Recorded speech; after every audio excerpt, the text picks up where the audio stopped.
Die doel van vandag is om die regte implement te kies vir die regte grondtipe. Die grond en die grondchemie, die fisiese en die chemiese eienskappe moet die implement bepaal. Ons grond is een van ons mees kosbaarste hulpbronne. En deur die verkeerde implement te gebruik op die verkeerde grond, kan ons die grond onherroepelik vernietig. Ons kan 'n klomp soutte opbring, ons kan verskillende klei, lae en verkeerde teksture opbring wat maak dat die grond kan verdig of maak dat jy ongunstige chemie in die bogrond het. As jy eers daai ongunstige chemie opgebring het, is dit baie moeilik om weer van dit ontslae te raak. As jy verkeerde dolimplemente gebruik, is dat baie van die organiese materiaal na die ondergrond toe vat en dit buite die bereik van die jong wingerdstokkie plaas.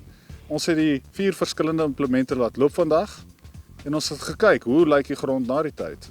Tot wat se diepte is dit losgemaak en hoe die grond varieer met diepte. Vir ons as extension officers is dit van soveel waarde want op die einde van die dag is ons die mondstuk vir ons klein boere. Die ervaring wat jy basies opdoen by so 'n dag in terme van grondvoorbereiding is van baie waarde want op die einde van die dag moet ons teruggaan na ons boere toe en ons moet hierdie boodskap kan gaan oordra sodat ons vir hulle ook kan uplift en dat hulle op die einde van die dag kommersiële boere ook kan word.